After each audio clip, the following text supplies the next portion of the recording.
चलिए दोस्तों, अगला क्वेश्चन आपके सामने। नेक्स्ट वाला हमारा जो क्वेश्चन है नंबर 16 का देखते हैं। देखो, there is a palpable desire. ठीक, पल्पेबल का मतलब क्या होता है? पल्पेबल का मतलब होता है क्लियर डिजायर। ठीक है, क्या बताया जा रहा है कि there is a clear Dzire.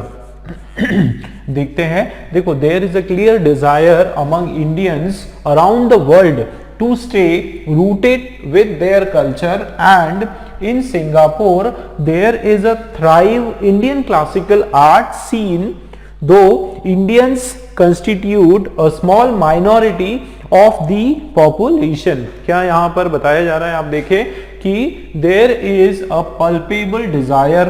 तो क्या इसका मीनिंग है, थोड़ा समझते हैं हम लोग कि क्या है। एक पल्पेबल डिजायर है, एक डिजायर है, इसका मतलब एक पल्पेबल, एक क्लियर कट जो है इच्छा है, एक साफ साफ इच्छा शक्ति है, डिजायर है, एक चाह है। ठीक है, किसके बीच में? अमंग इंडियंस, जितने इंडियंस है, एक से ज्यादा जो इंडियंस है उनके बीच में। कहां पर? अराउंड द वर्ल्ड, पूरे वर्ल्ड में, पूरे विश्व में। किस बात के लिए डिजायर है, किस बात की चाहत है? To stay rooted with their culture, कि वो अपना जो संस्कृति है उससे जुड़े रहे। रूटेड का मतलब होता है कनेक्टेड रहे, उसमें रहे, उससे जुड़े रहे। ठीक है, किससे जुड़े रहे? अपने संस्कृति से, अपने कल्चर से। और क्या बताया जा रहा है? In Singapore. अब सिंगापुर की बात यहां पर हो रही है। There is a thrive Indian classical art, कि वहां पर एक क्या है? एक thrive classical Indian art scene है। और दो मतलब हालांकि इंडियंस कंस्टिट्यूट, मतलब वहां पर जो इंडियन है वो क्या है? इंडियन कंस्टिट्यूट का मतलब होता है कंप्राइज। ठीक है, कंप्राइज होता है, या आप बोल सकते हो प्रेजेंट, कि भारतीय वहां पर जो है वो कितने हैं, उनका जो वो कितने प्रेजेंट है? Only a small minority of the population, कि जो सिंगापुर की जो जनसंख्या है उसमें भारतीय जो है उनकी जनसंख्या केवल स्मॉल है, माइनॉरिटी है।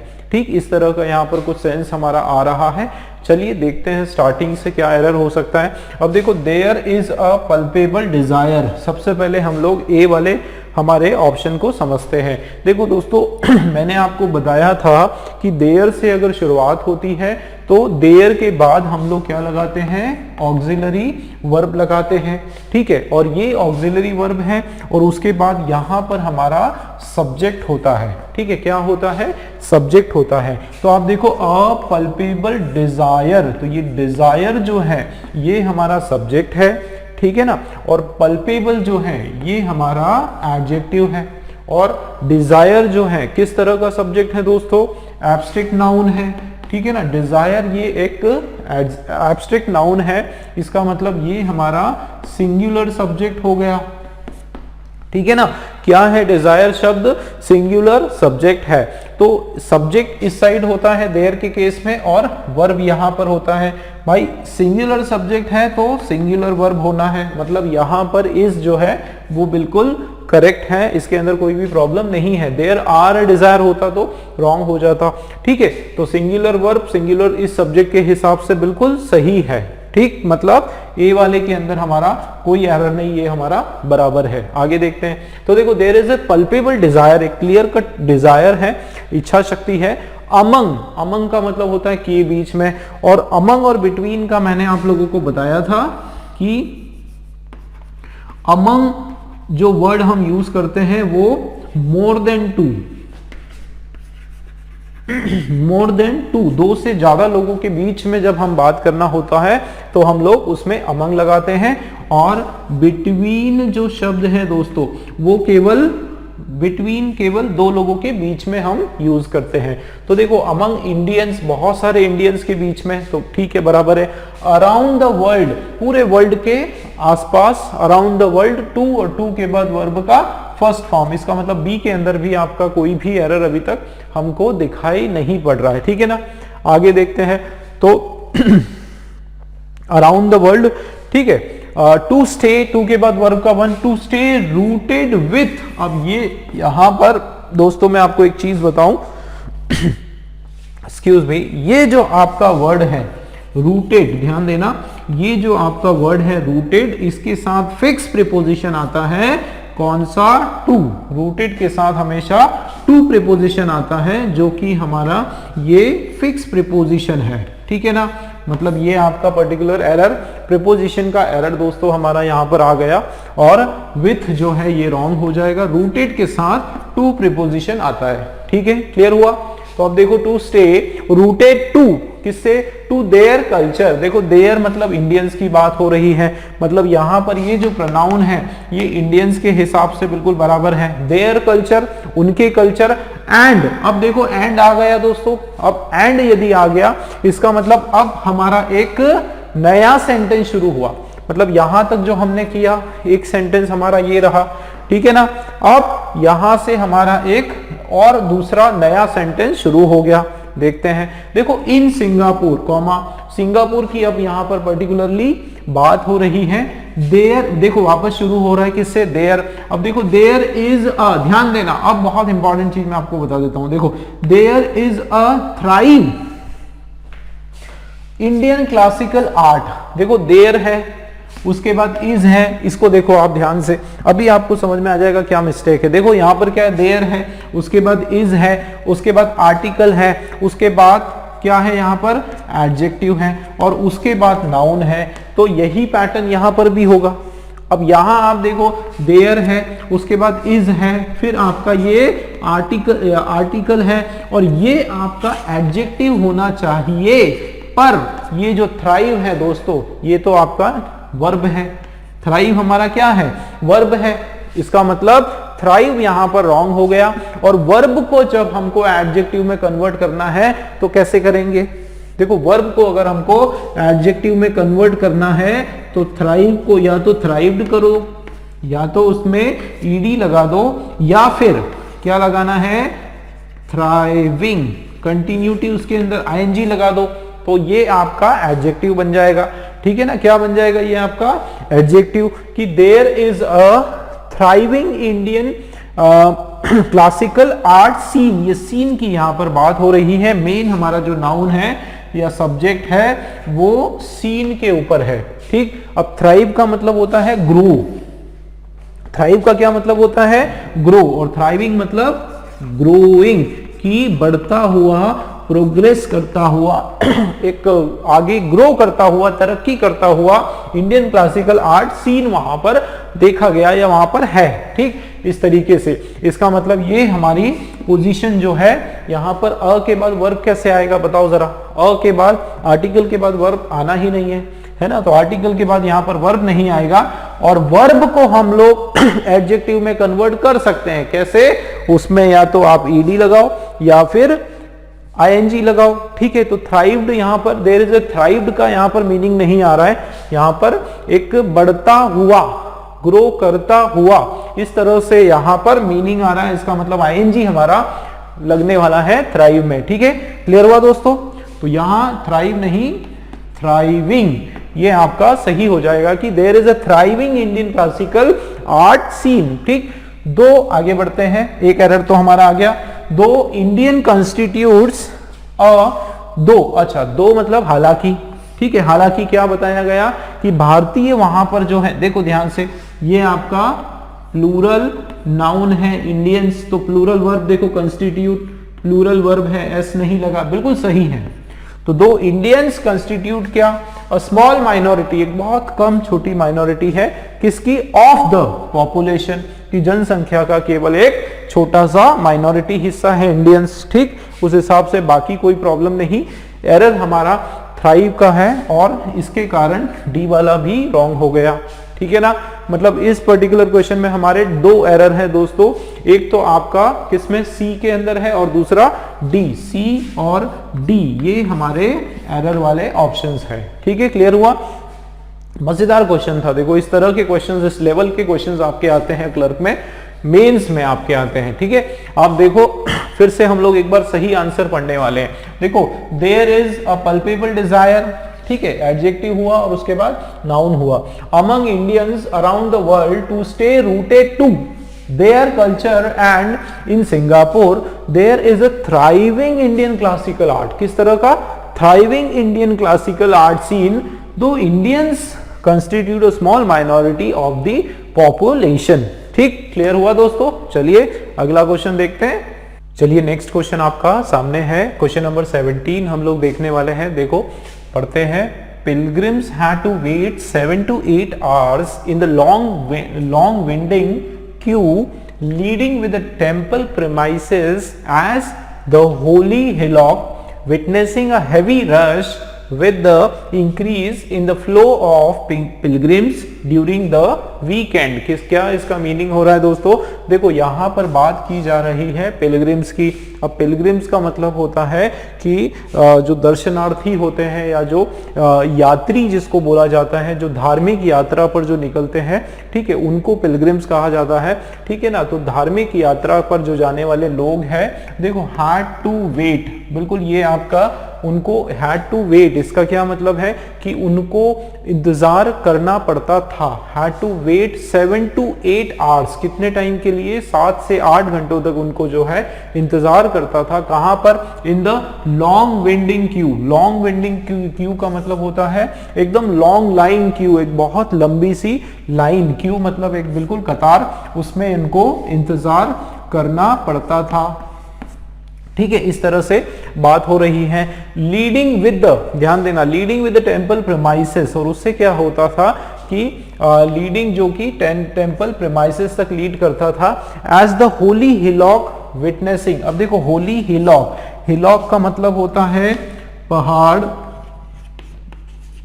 की चोटी, जो बिल्कुल छोटा सा जो पहाड़ी जो होता है, जहां पर ज्यादातर कोई मंदिर या इस तरह से कोई देवस्थान स्थान होता है, उसको कहा जाता है हिलॉक। एकदम पहाड़ी बोला मतलब बहुत बड़ा पहाड़ नहीं, बट एक पहाड़ की एक चोटी या पहाड़ी जहां पर जो है कोई मंदिर की स्थापना होती है, उसके वो होता है हमारा हिलॉक। तो विटनेसिंग अ हैवी रश, और उसके कारण क्या होता है? उसके कारण विटनेसिंग हो जाता है, एक बहुत हैवी रश हो जाता है, भीड़ हो जाती है। कब? कैसे? With the increase in the flow of Pilgrim, की जैसे जैसे पिलग्रिम्स जो होते हैं वो बढ़ते जाते हैं। कब? वीकेंड के दौरान। ठीक है, ये यहाँ पर पर्टिकुलर सेंस आ रहा है। अब फिर से थोड़ा सा इसको समझने की कोशिश करते हैं कि ये जो पिलग्रिम्स हैं, जो यात्री हैं, धार्मिक यात्रा पर जो निकलते हैं, उनको काफी कम से कम 7 से 8 घंटे तक उनको जो है लंबी लाइनों में, कतार में उनको लगना पड़ता था, जब उनको जो टेम्पल प्रेमाइसेस में वो जाते हैं। और इसका कारण क्या है? क्योंकि देखो एज है ना ये, तो क्या कारण है? क्योंकि ये जो पर्टिकुलर जो हिलॉक है, जो पहाड़ी है, यहाँ पर काफी हैवी रश रहता है।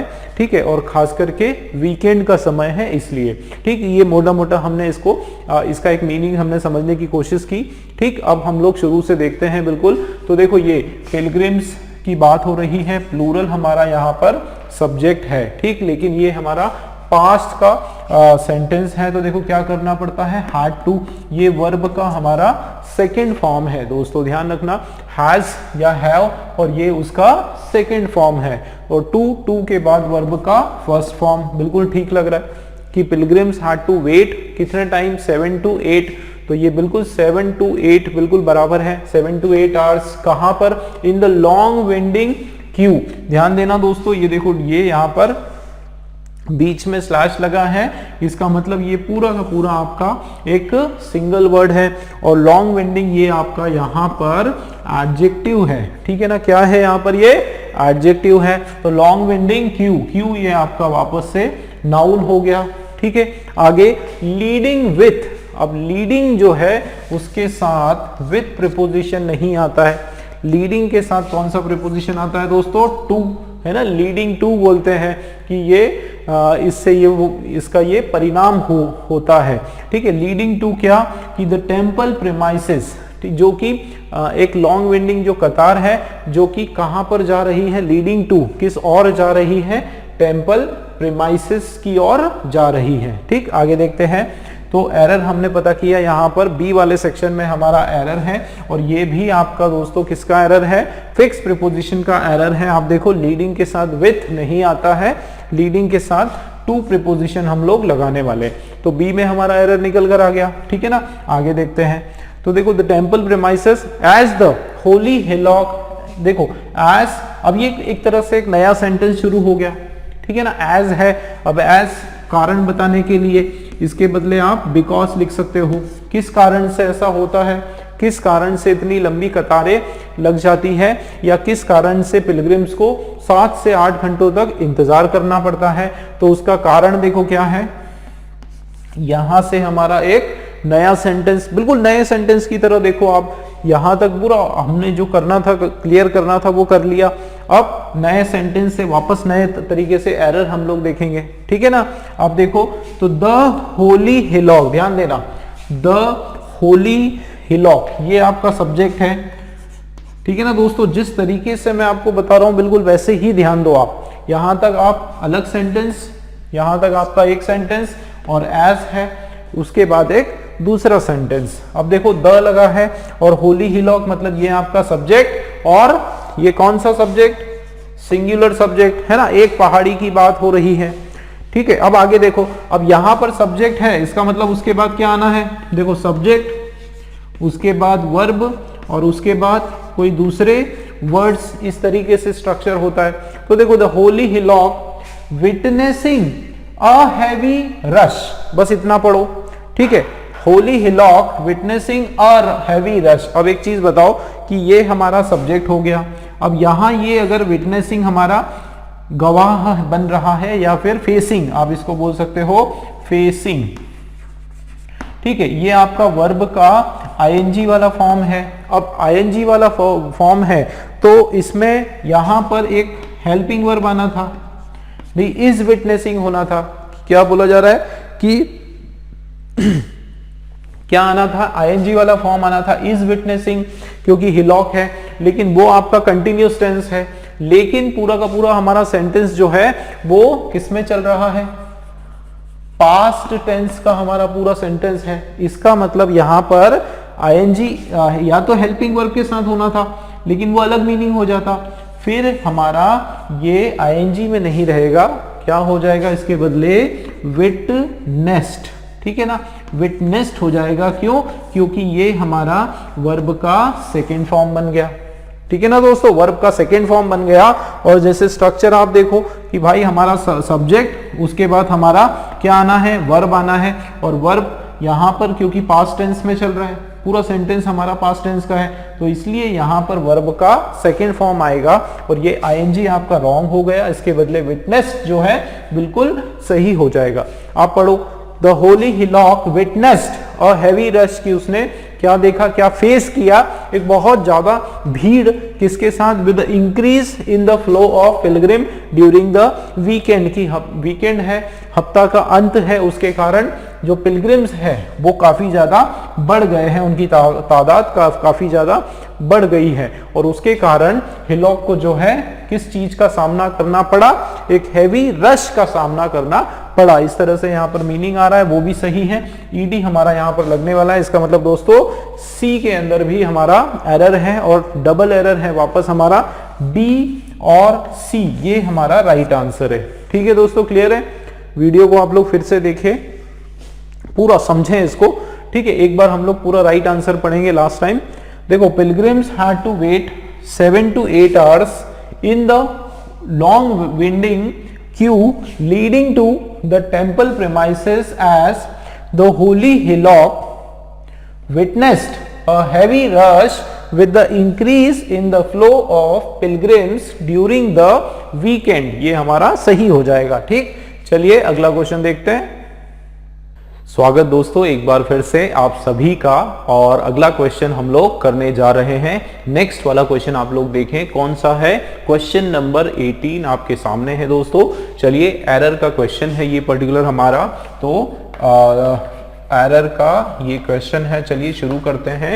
एज यूजुअल सबसे पहले हम लोग इसको रीड करने वाले हैं। देखो क्या लिखा है, with pending dues of generators emphasize on the dividends and expectations that deadlines may be relaxed or norms tweak urgency to comply with the guidelines and norms are missing। ये आपका क्वेश्चन है। थोड़ा चलिए इसको समझने की कोशिश करते हैं हम। देखो शुरुआत यहाँ पर विद प्रीपोजिशन से है कि with pending dues of generator, तो ये पूरा का पूरा आपका एक फ्रेज हो गया एक तरह से कि जो पेंडिंग ड्यूज थे किसके, जनरेटर्स के, जो जनरेटर जो यूज होते हैं बिजली सप्लाई के लिए, तो उनका पेंडिंग होने के कारण, ठीक है, या उनके पेंडिंग होने के साथ, इस तरह से यहां पर शुरुआत हो रही है। ठीक है, तो यहां बात हम किसकी कर रहे हैं ये भी थोड़ा सा हमको समझना पड़ेगा कि इसके अंदर हमारा सब्जेक्ट क्या है दोस्तों। हम एक्चुअली यहां पर बात कर रहे हैं ड्यूज की। ड्यूज का मतलब होता है बकाया, ठीक है ना, जो बकाया राशि है हम उसकी बात कर रहे हैं और ये हमारा यहां पर सब्जेक्ट है। ठीक है, तो क्या बोला जा रहा है कि ये जो बकाया है, जनरेटर की जो बकाया पैसा है ना, उसके साथ और क्या, एम्फेसाइज ऑन द डिविडेंड्स, किस पर जोर दिया गया, एम्फेसाइज किया गया किसके ऊपर, डिविडेंड्स के ऊपर। डिविडेंड का मतलब यहां पर है प्रॉफिट, ठीक है ना, प्रॉफिट या फिर बेनिफिट, ठीक है, फायदा। डिविडेंड्स के ऊपर क्या दिया गया, एम्फेसाइज दिया गया, जोर दिया गया, इस तरह से यहां पर है। एंड और उसके साथ साथ एक्सपेक्टेशंस, एक्सपेक्टेशंस का मतलब होता है उम्मीदें, ठीक है ना, उम्मीदें, किस चीज की उम्मीदें, दैट डेडलाइंस में भी रिलैक्स, क्या उम्मीद की ये जो डेडलाइंस है, डेडलाइन का मतलब होता है कि जो एंड डेट है, जो फाइनल डेट जो उन्होंने रखी हुई है कि इस तारीख तक उनको टारगेट अचीव करना है, वो वाला जो डेट है उसके बारे में यहाँ पर, फाइनल डेट जो है उसके बारे में यहाँ पर बात हो रही है कि डेडलाइंस जो है वो क्या कर दी जाएगी, वो रिलैक्स कर दी जाएगी। रिलैक्स करने का मतलब होता है उसको लचीला छोड़ दिया जाएगा, या फिर आप बोल सकते हो उसको बढ़ा दिया जाएगा। ठीक है, यहाँ क्या सेंस आ रहा है कि वो जो डेडलाइंस है उसको बढ़ा दिया जाएगा, और क्या उसके साथ में, एंड या फिर नॉर्म्स ट्वीक, जो नॉर्म्स हैं, जो रूल्स है, जो भी नॉर्म्स जो बनाए गए हैं, जो भी नियम जो बनाए गए हैं, उनको क्या किया जाएगा, उनको ट्वीक कर दिया जाएगा। ट्वीक का मतलब होता है उनको एडजस्ट किया जाएगा, उनको आप बोल सकते हैं उनको थोड़ा बहुत चेंज कर दिया जाएगा, है ना, ऑल्टर कर दिया जाएगा। तो ये उसके मीनिंग आ रहा है, ट्वीक का मीनिंग है। ठीक, आगे देखते हैं। अब देखो ध्यान से, यहां पर कॉमा है, अब नया सेंटेंस। ठीक, अभी हम एरर पता नहीं कर रहे हैं, हम लोग केवल जो है इसका मीनिंग समझने की कोशिश कर रहे हैं। ठीक है, आगे आप देखो, urgency to comply with the guidelines and norms are missing, कि ये सब तो है। ठीक है, देखो इन सब के साथ साथ, मतलब आप ये देखो कि यहां से लेकर यहां तक आपका एक सेंटेंस है, ठीक है ना, एक आपका सेंटेंस यहां से यहां तक है, और उसका इफेक्ट देखो क्या है कि urgency to comply with the guidelines and norms are missing, कि ये जो गाइडलाइंस और नॉर्म्स के साथ जो चलने की, जो कॉम्प्लाई करने की, उसके साथ जो चलने की जो अर्जेंसी है वो मिसिंग है। मतलब कोई भी क्या नहीं करना चाहता कि गाइडलाइंस और नॉर्म्स को फॉलो नहीं करना चाहता, ये यहां पर आकर मीनिंग आ रहा है। ठीक है, किस बात की urgency, comply with. Comply with का मतलब होता है फॉलो। ठीक है, कॉम्प्लाई विथ का क्या मतलब होता है, फॉलो। किस चीज को फॉलो करने की बात हो रही है, गाइडलाइंस को और नॉर्म्स को। तो वो जो फॉलो करने की जो अर्जेंसी है, फॉलो करने की जो चाह है, वो क्या है दोस्तों, मिसिंग है। ठीक, तो ये अगर देखा जाए तो इसमें हमारे दो सेंटेंस है कि एक तो फिर से हम थोड़ा सा इसको कोशिश करते हैं कि किसके साथ, एक तो बहुत सारा ड्यूज है जनरेटर का, एक तो ये आ रहा है, ज्यादा से ज्यादा एम्फेसिस जो है वो किस पर दिया जा रहा है, प्रॉफिट के ऊपर दिया जा रहा है, और उसके साथ साथ जो एक्सपेक्टेशंस है कि डेडलाइन जो है उसको भी हम लोग क्या कर दें, आगे बढ़ा दें, या फिर नॉर्म्स वगैरह जो है उनको भी चेंज कर दें। इस बात ये हुआ। उसके बाद अर्जेंसी जो है नॉर्म्स को फॉलो करने की, वो कहीं ना कहीं मिसिंग है। इसका मतलब यहां पर कुछ पॉलिसीज की जो कमियां हैं उसके बारे में बात हो रही है। ठीक, ये तो हमने एक कोशिश की कि क्या इसका मीनिंग हो सकता है। चलिए अब हम लोग देखते हैं हमारे एरर्स को। तो आप देखो, स्टार्टिंग से शुरू करते हैं। विद पेंडिंग बिल्कुल सही है। देखो दोस्तों, कभी भी याद रखना कि विद प्रीपोजिशन से हम शुरू करें तो उसके बाद हम आईएनजी लगा सकते हैं। ठीक, यहां पर पेंडिंग जो है ये आपका एडजेक्टिव का काम कर रहा है। ठीक है ना, किसका काम कर रहा है? एडजेक्टिव का। क्या पेंडिंग यहां पर है? ड्यूज, जो बकाया है वो पेंडिंग है। और ये मैंने आपको बताया था कि ये आपका क्या है? ये आपके दोस्तों क्या है? ये आपका सब्जेक्ट है। ठीक है, तो एम्फेसिस दिया गया किसके ऊपर? एक चीज और याद रखो दोस्तों कि ड्यूज जो है ये आपका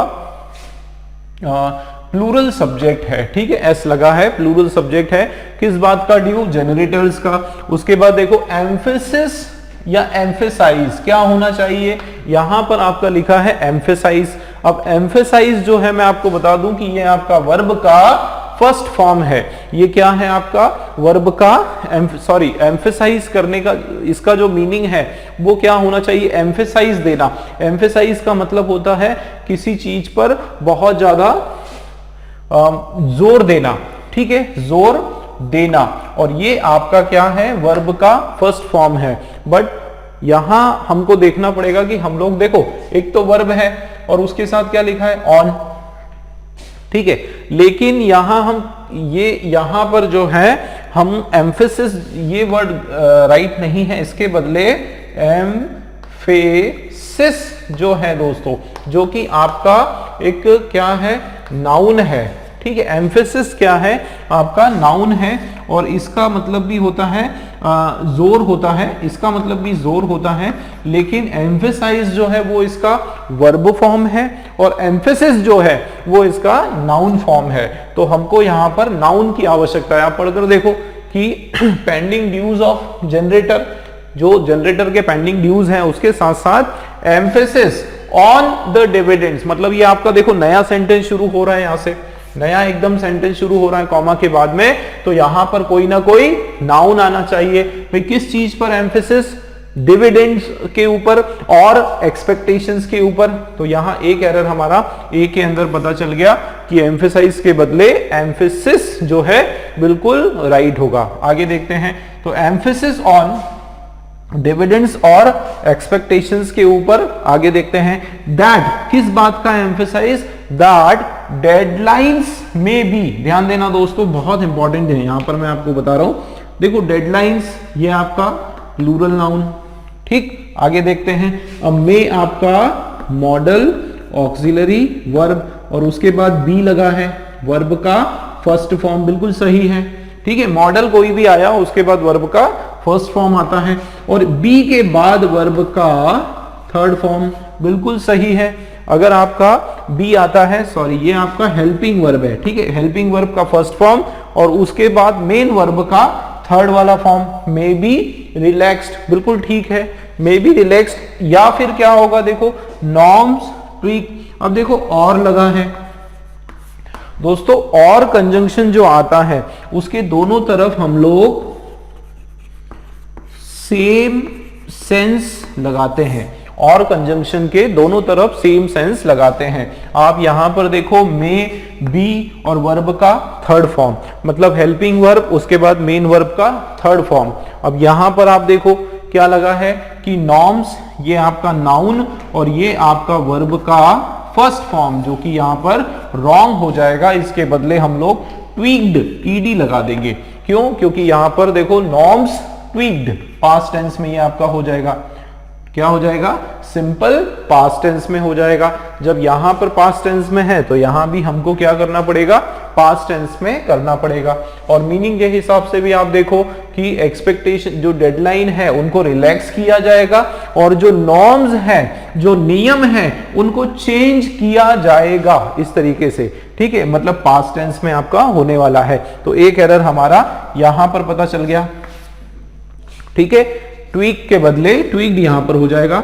ठीक, आगे देखते हैं, तो सी वाला भी हमारा रॉन्ग है। आगे चलते हैं, अर्जेंसी। देखो ये एक नया सेंटेंस और ये आपका अर्जेंसी जो है यहां पर वापस एक नाउन है। और किस तरह का नाउन है ये भी याद रखना दोस्तों, ये आपका सिंगुलर नाउन है। ठीक है ना, अर्जेंसी सिंगुलर नाउन है।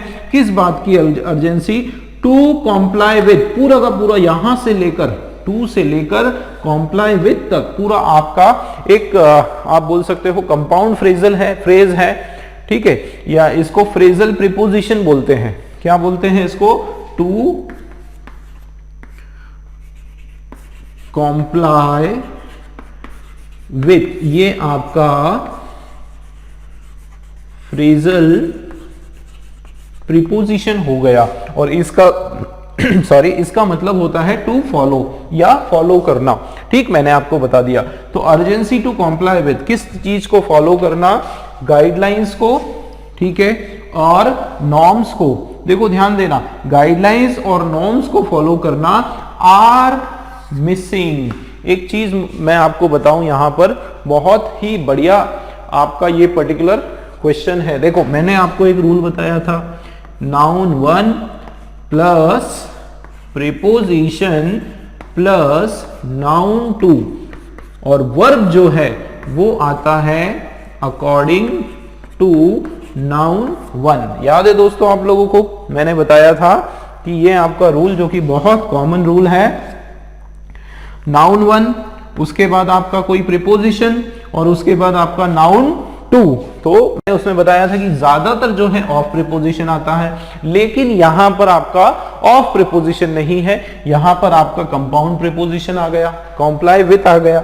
तो इसका क्वेश्चन भी आ सकता है भाई, ये भी हमारा क्या है? टू कॉम्प्लाई विथ एक प्रीपोजिशन है। और उसके बाद आप देखो नाउन 2, नाउन 2 में क्या है आपका? गाइडलाइंस, नाउन 2 है, यहां तक कि नाउन 3 भी है यहां पर, ठीक है। तो नाउन 3 आप देखो क्या है यहाँ पे? नॉर्म्स है। तो ये कितने भी नाउन आए उससे फर्क नहीं पड़ता है, हमेशा याद रखो प्रीपोजिशन उसके जस्ट पहले जो भी नाउन है उसके हिसाब से हमारा वर्ब आने वाला है, ठीक है ना। प्रीपोजिशन फर्स्ट वाला जो है उसके हिसाब से आपका वर्ब आएगा। भाई प्रीपोजिशन हमारा ये सिंगुलर है, तो वर्ब यहां पर आर क्यों आया? यहां पर इस वर्ब हो जाएगा, ठीक है। देखो कितना बढ़िया ये पर्टिकुलर एरर है आपका, ठीक है ना, कि इज मिसिंग आपका बिल्कुल सही हो जाएगा। चलिए एक बार फिर से सही आंसर हम लोग पढ़ते हैं। आप देखो, with pending dues of generators, emphasis on the dividends and expectations that deadlines may be relaxed or norms tweaked, urgency to comply with the guidelines and norms is missing। बिल्कुल आपका सही हो जाएगा। इसका मतलब इस पर्टिकुलर क्वेश्चन में error कहां है? ए, सी और डी, ये हमारे रॉन्ग ऑप्शंस है, ठीक है दोस्तों। क्लियर हुआ? ऑप्शंस में एरर है मतलब ये हमारा राइट आंसर है, ठीक है। चलिए अगला क्वेश्चन देखते हैं।